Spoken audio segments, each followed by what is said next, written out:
तो फिल्म की शुरुआत में हम पूरे शहर को क्रिसमस की वजह से सजा हुआ देखते हैं। सारे घर चमकती दमकती नजर आ रहे थे। जो नजारा बेहद ही खूबसूरत लग रहा था। यही एक घर ऐसा था जो सजा हुआ नहीं था, जिस घर में हम 3 बच्चों के साथ उनके डैड को देखते। बच्चे अपने डैड से नाराज हो रहे थे और साथ ही काफी उदास भी थे, क्योंकि आज क्रिसमस के दिन भी वो अपने बच्चों के साथ वक्त गुजारने की बजाय काम पर जा रहे थे। उनकी बातों से हमें पता चलता है कि बच्चों की माँ की मौत हो गई है और अब उनके डैड भी जा रहे हैं। तो उनका ख्याल रखने के लिए एक बूढ़ी औरत को बुलाया जाता है जो उनकी देखभाल करे। और बच्चों की उदासी दूर करने के लिए वो बूढ़ी औरत उन्हें एक प्यारी सी कहानी सुनाती है, बिल्कुल वैसे ही जैसे मैं आपको सुना रही। कहानी एक छोटे बच्चे की है जो एडवेंचर पे गया था, मतलब अपने सफर पर, जो खूबसूरत होने के साथ साथ काफी कठिन भी था। तो अब उस कहानी में हम बर्फीले इलाके में एक काफी बड़ा जंगल देखते हैं जो बर्फ से ढका हुआ था। यही वो बच्चा निकोलस अपने डैड के साथ रहता था। ये दोनों जब लकड़ियाँ काटने जंगल में जाते हैं तो सामने से एक काफी बड़ा भालू इन्हीं की तरफ आ रहा था।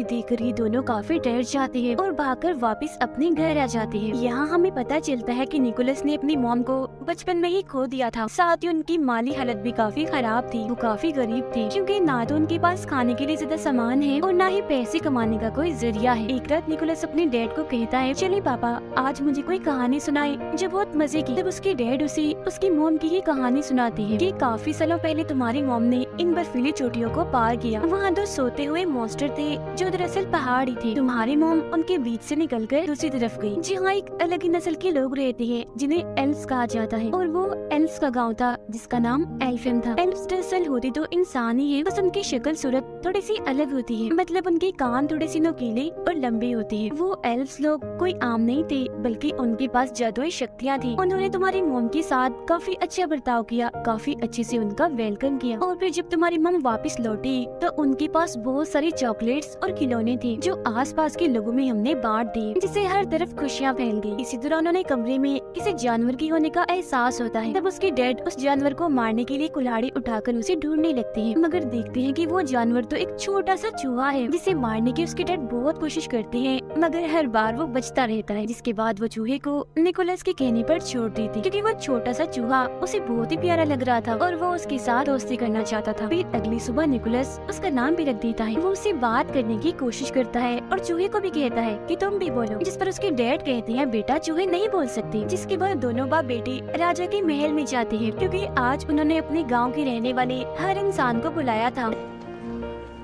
राजा उन सभी को बताते हैं कि मैंने उम्मीद के साथ साथ जीने का मकसद भी खो दिया है, और जो इंसान मुझे उम्मीद के साथ साथ जीने का मकसद लाकर देगा तो उसके बदले में मैं उसे माला माल कर दूंगा। अब जो कहानी निकोलस के डैड ने उसे सुनाई थी वो अब पूरे ही गांव में फैल गई थी, जिससे लोगों को लग रहा था कि एल्व्स का गांव एल्फेम सच में पाया जाता है, जहां जाकर वो राजा के लिए खुशियां, उम्मीद और जीने का मकसद ला सकते हैं, जिसके बदले में राजा उन्हें माला माल कर देगा और वो अमीर बन जाएंगे। गाँव के कुछ लोग निकोलस के डैड से मिलने आते हैं और उन्हें अपने साथ चलने का कहते हैं, जिसमें वो एल्फेम गांव को ढूंढेंगे और राजा के दिए हुए इनाम से अमीर हो जाएंगे। तो अब अपने सारे हालात गरीबी को देखकर उसके डैड भी उनके साथ जाने के लिए मान जाते हैं। ये बात जब वो निकोलस को बताते हैं तो वो उदास हो जाता है, मगर वो उसे तसल्ली देते हुए कहते हैं, मैं वादा करता हूँ बेटा, 7 से 8 दिन में मैं वापिस आ जाऊंगा और मेरे आने तक तुम्हारा ख्याल मेरी बहन रखेगी। फिर जब उसके डैड की बहन घर आती है तो वो उसके डैड के सामने तो काफी अच्छी अच्छी बातें करती है, बहुत अच्छे से पेश आती है, मगर जब उसके डैड जाते हैं तो वो अपना रंग दिखाने लगती है। वो पूरे घर पर कब्जा करके निकोलस के साथ काफी बुरा करती है। वो उसका सामान देकर घर से बाहर निकाल देती है। सामान में निकोलस की एक गुड़िया भी थी जो सब्जी की बनी हुई थी। वो उसे बेहद ही प्यारी थी, क्योंकि उसकी मॉम ने वो बनाई थी, जो उनकी आखिरी निशानी थी।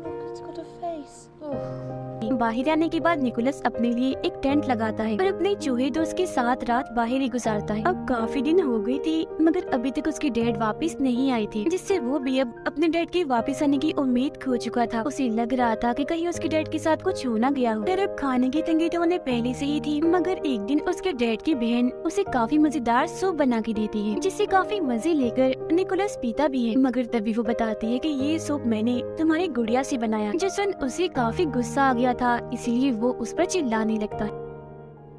मगर अब तभी निकोलस की नजर अपने जलती हुई टोपी पर जाती है जो उसकी मॉम ने ही बनाई थी। तब वो जल्दी से टोपी लेकर बाहर आता है और बर्फ में उसे लगाकर आग बुझा देता है। वो देखता है कि टोपी पर एक नक्शा बना हुआ है और ये नक्शा बिल्कुल वैसी था जैसे उसके डैड ने उसे कहानी सुनाई थी, जिससे वो समझ जाता है कि उसकी मॉम की कहानी सच्ची थी। एल्फियम का गाँव सच में पाया जाता है जहाँ जादू है, तो इसीलिए अब वो ये फैसला करता है कि मैं भी उस गाँव में जाऊँगा। और फिर अगले ही दिन वो अपने साथी चूहे के साथ अपने सफर पर निकल जाता है। सफर के दौरान वो चूहे को नए नए अल्फाज सिखा रहा था, हालांकि उसे पता भी था कि बोल नहीं सकता। पूरा एक दिन का सफर तय करने के बाद वो एक गांव में पहुंचता है जहां उसकी मुलाकात एक बूढ़ी औरत से होती है जो उसे वापस जाने का कहती है और ये भी कि तुम्हारी मेहनत बेकार जाएगी। एल्फियम नहीं पाया जाता, उसकी तलाश में ऐसे जगह जगह मत भटको। मगर वो उसकी बात नहीं मानता और अभी भी अपना सफर जारी रखता है। कुछ और दिन का सफर करने के बाद वो गुफा में पनाह लेता है। वहाँ भी बर्फ थी तो पत्थर को रगड़कर वो आग जलाता है और फिर दुआ करने लगता है कि अगर जादू सच में पाया जाता है तो मेरा चूहा बोलकर दिखाए। और फिर तभी सच में उसका चूहा बोलने लगता है, जो देख निकोलस काफी चौंक जाता है।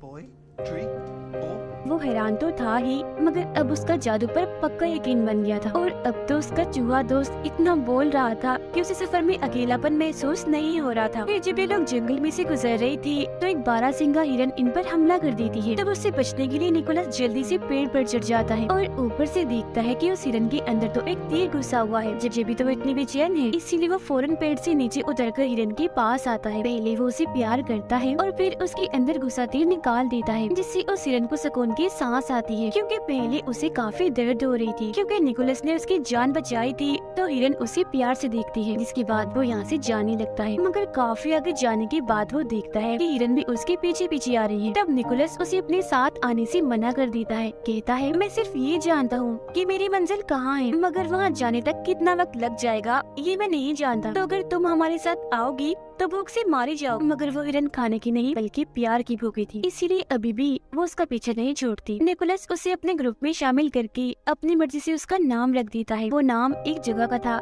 जहाँ जाना उसे काफी पसंद था। फिर अब वो आगे का सफर हिरन पर बैठ कर करता है और दो सोते हुए मॉन्स्टर्स के पास पहुंच जाता है जो असल में पहाड़ी थे। ये बात उसकी मॉम की कहानी में उसके डैड ने भी सुनाई थी, तो इसका मतलब ये होगा कि इसके पीछे ही एल्फियम गांव है। मगर जब भी तीनों पहाड़ों को पार करके दूसरी तरफ जाते हैं तो इन्हें वहाँ बर्फीली हवाओं के अलावा और कुछ नहीं दिखता। और तभी निकोलस बेहोश होकर गिर जाता है, क्योंकि काफी दिनों से उसने कुछ खाया नहीं था और साथ ही यहाँ ठंड भी बहुत थी। मगर तभी इधर एक बच्ची अपने दादा के साथ आती है। ये दोनों एल्फ्स थे। वो बूढ़ा आदमी जब निकोलस को बेहोश देखता है तो उसके पास आता है और जब वो ये देखता है कि ये तो एक इंसान है तो वो उसकी मदद करने से मना कर देता है। मगर तभी बच्ची बोलती है हमें किसी को भी ऐसी मुसीबत में नहीं छोड़ना चाहिए। कोई भी जरूरतमंद हो जिसे मदद चाहिए हमें हर हाल में उसकी मदद करनी चाहिए, फिर चाहे वो कोई भी हो, एल्फ हो या इंसान हो। जो बात सुनकर उसके दादा निकोलस पर एक जादू करते हैं जिससे वो फौरन होश में आ जाता है। और बूढ़े आदमी ने उस पर यकीन का जादू किया था, जिसका मतलब था कि अब निकोलस जिस जिस चीज पर यकीन करेगा और यकीन के साथ उसे सोचेगा तो वही होने लगेगा, मतलब कि वही यकीन उसे दिखने लगेगा। निकोलस उन्हें बताता है कि मैं यहाँ अपने डैड को ढूंढने आया हूँ जो एल्फियम की तलाश में निकले थे मगर वापस नहीं आए। इसके बाद वो उनसे पूछता है अच्छा अब आप ही बता दें एल्फियम कहाँ है। इस पर बच्ची बोलती है कि अभी हम एल्फियम के बाहर ही खड़े हैं, मगर उसे तो वहाँ बर्फ के अलावा और कुछ भी दिखाई नहीं दे रहा होता। तो बूढ़ा आदमी उसे कहता है तुम यकीन करो और फिर सोचो। और जब निकोलस यकीन करता है और ये सोचता है कि मेरे सामने एल्फियम गाँव है तो उसे अब की बार सच में एल्फियम गाँव दिखने लगता है। अंदर आने के बाद ये लोग एक खुफिया रास्ते से उसे एक पार्टी में लेकर जाते हैं जहाँ सब लोग नाच रहे थे और खाने की मजे मजे की चीजें भी इधर पड़ी हुई थी, जिनमें मीठी और बच्चों की चीजें ज्यादा थी क्योंकि आज दरअसल यहाँ क्रिसमस होती है। चूहा तो यहाँ का माहौल देखकर बहुत ही खुश होने लगता है और खाने की चीजों में घुसकर खूब मजे करता है। मगर तभी इसी बीच एल्फ्स की रानी वहाँ आ जाती है और सब कुछ तबाह कर देती है क्योंकि उसने सबको पार्टी करने से मना किया था। वजह ये थी कि सभी एल्फ्स काफी दुखी थे क्योंकि इंसानों ने उन्हें धोखा दिया था। वो एक एल्फ बच्ची को अगवा करके अपने साथ ले गए थे। ये सुनकर निकोलस उठता है तो रानी उसे देखकर और भड़क जाती है। कहती है ये क्या, अभी भी हमारे गांव में एक इंसानी बच्चा है, ये क्या हो रहा है इधर। वो निकोलस से पूछती है क्या कर रहे हो यहाँ, और वैसे तुम इधर आए ही क्या करने हो, एक और बच्चा चुराने आई हो। जो सुनकर निकोलस उन्हें बताता है नहीं रानी जी, मैं किसी बच्चे को अगवा करने नहीं आया, बल्कि अपने डैड को ढूंढने आया हूँ, क्योंकि वो एल्फिम गांव की तलाश में निकली थी। और आप फिक्र मत कीजिए, मैं आपसे वादा करता हूँ कि वो एल्फ बच्चा जिसे इंसान अगवा करके ले गई है उसे मैं वापस जरूर लेकर आऊंगा। मगर रानी उसकी एक नहीं सुनती और सजा देने के लिए उसे एक मीनार की चोटी में कैद कर देती है। यहाँ उसकी मुलाकात एक उड़ने वाली एल्फ से होती है, जो दरअसल एक एल्फ परी थी। उसे पटाखे फोड़ने का बहुत शौक था, उसके पास जादू था जिसकी मदद से वो हवा में पटाखे फोड़ा करती थी, और एक अच्छी बात, वो हमेशा सच बोलती थी। अब निकोलस उसे बताता है कि मेरी मोम भी यहाँ एल्फिम आई थी, उनके साथ तो यहाँ के लोगों ने बहुत अच्छा सलूक किया था, काफी अच्छे से उनका वेलकम किया था, मगर रानी ने तो मुझे यहाँ इस मीनार में कैद कर दिया है और मुझे अपने डैड को ढूंढना है, तो प्लीज मेरी मदद कर दो ना यहाँ से निकलने में। इस पर वो मान जाती है, मगर तभी इधर एक काफी बड़ा मॉन्स्टर आ जाता है जो पहले सो रहा था और अब इन दोनों की आवाजों से उसकी आँख खुल गई थी। वो जैसे एक इंसान इन निकोलस को यहाँ देखता है तो उसे पकड़ लेता है, क्योंकि वो उसे खाने का सोच रहा था, जो देखकर तो निकोलस की हालत खराब हो जाती है। तो वो परी एल्फ उसकी जान बचाने के लिए मॉन्स्टर के मुंह में एक जलता हुआ पटाखा डाल देती है, जिससे वो मॉन्स्टर किसी गुब्बारे की तरह फट जाता है और वो निकोलस को लेकर यहाँ से उड़ जाती है। वो दोनों फिर एक घर की छत पर आके गिरते हैं, जिन्हें रानी के गार्ड देख लेते हैं। तब उनसे बचने के लिए वो निकोलस को यहाँ से ले जाने लगती है। इसी भागम भाग में निकोलस एक क्लास में घुस जाता है, जहाँ की टीचर एक इंसान को देखकर काफी हैरान थी और फौरन गार्ड्स को यहाँ बुलाने लगती है। मगर तभी वो टीचर को समझाता है कि आप इंसानों को इसीलिए बुरा समझते हैं ना कि वो एल्फ बच्चे को अगवा करके ले गई। मैं वादा करता हूँ कि उस बच्चे को वापस जरूर लेकर आऊंगा। जो सुनकर वो टीचर निकोलस को एक खुफिया रास्ते से भगा देती है। इतनी ही देर में इधर उसके हिरन दोस्त भी आ गई थी, जिस पर निकोलस और एल्फिम परी बैठकर यहाँ एल्फिम गाँव से निकलने लगती। जिस दौरान गार्ड भी उनका पीछा कर रही थी। तब उनका ध्यान भटकाने के लिए एल्फ परी बार बार पटाखे फोड़ने लगती है, मगर जब वो देखती है कि बाहर जाने का दरवाजा बंद हो रहा है तो वो खुद अंदर ही रुककर निकोलस को यहाँ से भगा देती। काफी मीलों का सफर तय करने के बाद भी निकोलस को उस अगवा हुए एल्फ बच्चे का कोई नामो निशान नहीं मिलता। फिर जब वो गॉड से दुआ करता है कि मुझे कोई रास्ता दिखाएं, तो तब उसे जंगल में एक गोल्डन रंग की रस्सी बंधी हुई दिखती है, जिसका पीछा करने पर वो एक पिंजरे तक पहुंचता है। इसमें और कोई नहीं बल्कि वो एल्फ बच्चा कैद था। अब इससे पहले वो उसे यहाँ से निकालता, तब इधर कुछ लोग आ जाते हैं, जिनमें निकोलस की डैड भी थी। वो अपने डैड से गले मिलता है और कहता है कि हमें इस एल्फिम बच्ची को वापस छोड़ना होगा, जिस पर उसके डैड समेत सब लोग मना कर देते हैं। कहते हैं कि नहीं, हम इसे वापस नहीं दे सकते, क्योंकि हो सकता है कि राजा इसे देखकर खुश हो, इससे उन्हें उम्मीद और जीने का मकसद मिले, जिसके बदले में वो हमें ढेर सारा पैसा देंगे। तो इसीलिए अब ये निकोलस को भी पेड़ से बांध देते हैं। उसे उसके डैड ही बांध रहे थे, जिस दौरान चूहा उनसे बोल रहा था, उन्हें ऐसा करने से मना कर रहा था। अब चूहे को बोलता हुआ देखकर वो भी काफी हैरान थे।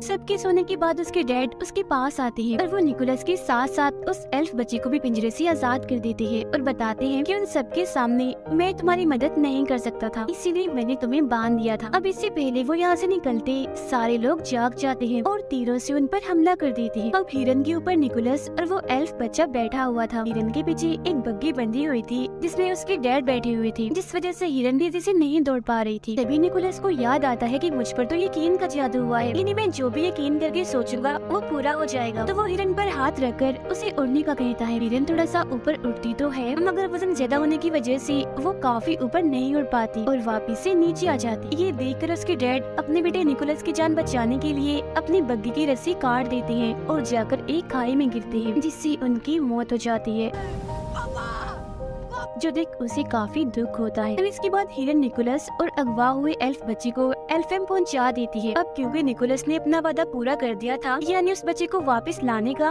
तो ये देखकर एल्फिम की सारे लोग काफी खुश हो जाते हैं और उस बच्चे का डैड निकोलस को ढेर सारे खिलौने देता है, जिससे उसे बहुत खुशी मिलती है। मगर खिलौनों को देखकर उसे ख्याल आता है कि क्यों न मैं भी क्रिसमस के मौके पर सब बच्चों में खिलौने और चीजें बांटकर खुशियाँ फैलाऊं। इसीलिए वो सभी एल्फ से कहता है कि आप यहाँ जो कुछ भी बनाते हो, इन्हें खिलौने उन्होंने खाने पीने की चीजें मेरे लिए वो बहुत सारी बना दी ताकि मैं उन्हें बच्चों में बांटकर खुशियाँ फैला सकूं। तब उसकी ये बात सुनकर सारे लोग खिलौने और खाने पीने की चीजें, चॉकलेट्स, कैंडीज वगैरह बनाने में लग जाते हैं और बहुत सारा सामान वो बना भी लेते हैं, जिसे काफी बड़े थैले में डालकर निकोलस को देते हैं, जो लेकर वो यहाँ से जाने लगता है। अभी वो थोड़ा आगे गया ही था कि तभी इधर रानी आ जाती है और उसे रोकने के लिए अपना जादू करती है और उसे उल्टा लटका देती है, क्योंकि वो इंसानों को पसंद नहीं करती थी। उसका मानना था कि इंसान मतलबी होते, मगर तभी रानी की नजर निकोलस के गले में लटके लॉकेट पर जाती है, जो उसकी मॉम का था। निकोलस ये बात रानी को बताता है कि ये मेरी मॉम का है, तो वो उसे नीचे उतारती है। वो जज्बाती हो गई थी और कहने लगती है कि काफी सालों पहले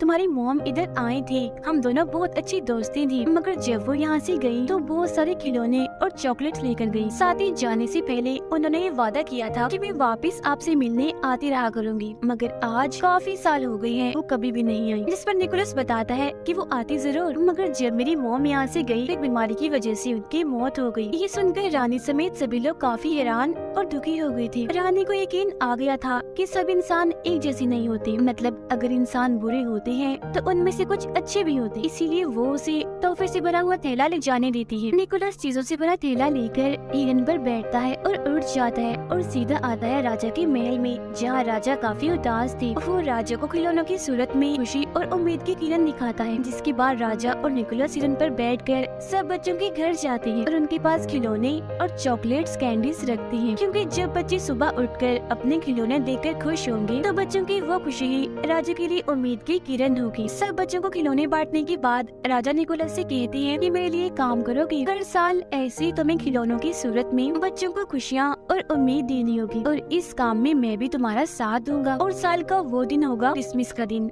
जिस पर वो मान जाता है। इसके बाद निकोलस अपने डैड की बहन के पास जाकर उन्हें भी चॉकलेट्स देता है और उड़ जाता है। उसे उड़ता हुआ देखकर वो काफी हैरान भी थी और अब उसे भी जादू पर यकीन हो गया था। अब ये प्यारी सी कहानी इधर ही खत्म हो जाती है, जो सुनकर वो तीनों बच्चे काफी खुश हो जाते हैं। ये निश्चरवाद वाले जिन्हें बूढ़ी औरत कहानी सुना रही। फिर जब वो नीचे आते हैं तो देखते हैं कि उनका पूरा घर क्रिसमस की लाइट्स और पेड़ों से सजा हुआ है, जो देखकर उन बच्चों की खुशी का तो कोई ठिकाना ही नहीं रहता। फिर जब वो बूढ़ी औरत बाहर जाने के लिए अपनी टोपी पहनती है तो बच्चों को उनके बड़े से नुकीले से कान दिख जाते हैं, जो देख वो समझ गई थी कि ये भी एक एल्फ ही थी। और बाहर जाकर वो बूढ़ी औरत आसमान में अपने जादू से पटाखे फोड़ने लगती है, जो देख हम समझ जाते हैं कि ये और कोई नहीं बल्कि एल्फ परी है जो सच बोला करे। तो ये कहानी हमें बहुत सारे सबक देती है, यानी हमें हमेशा ही खुशियों को बांटते रहना चाहिए और दूसरों की मदद करनी चाहिए, फिर चाहे वो क्रिसमस का दिन हो या कोई भी। और हमें बुरों के साथ भी अच्छा करना चाहिए और हमेशा हर चीज के होने का यकीन रखना चाहिए। इसी के साथ ही